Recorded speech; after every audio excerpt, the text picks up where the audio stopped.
Now, talking about what we're able to do here, I think the easiest way to illustrate this is to actually look at some other pages which are already set up. So I'm going to look at the Manayunk Brewing Company. It's a Philadelphia brewery, and they are definitely a business page. As you can see right here, you have the option to follow, to message, or to contact. A third button is something that you won't see on a personal account. So if I tap on contact, they have their phone number and they have their email. Two ways you can contact them. I could tap on either one of those and immediately be linked over to email or to my phone so I can contact them very easily. That's one thing you're able to do. The other thing you can do with the professional account is actually tag products in your posts. So you can see right here an example. If you just tap on this, you're able to actually see the product. Then you can make it shoppable as well. So somebody can go to your post, can tap on it, can find out what products are pictured, and then can make the purchase all within the app. It's a really seamless, really honestly, integration of the products that you can have on there.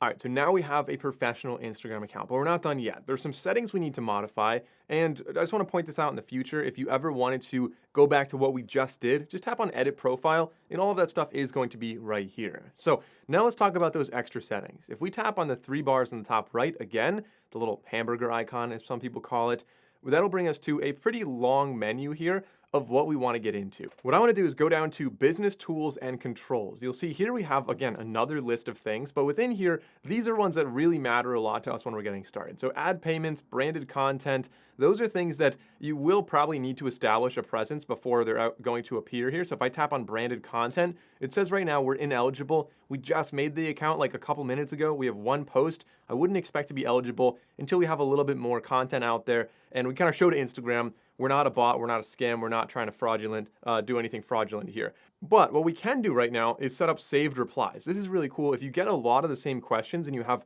frequent replies, we can set up new saved replies. So if I just tap on plus, we can get a new saved reply. It'll just make a little shortcut. It'll turn into a full message. It kind of saves us time if we're doing a lot of responding on our Instagram here.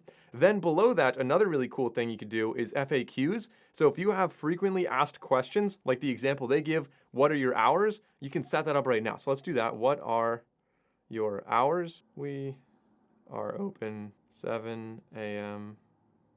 to 8 p.m. I'll say save. Now we have one of our 4 questions populated. We can do 3 more after this. And essentially these frequently asked questions are going to show up in the chat section of Instagram. So it should be cutting down the workload you have to go in and reply to like when your hours are. So when people go to message you, they'll see this, they can answer the questions without having to actually contact you. Additionally, minimum age right here. If you are selling like alcohol or something that is restricted for minors, you could set your minimum age right here and change that very easily.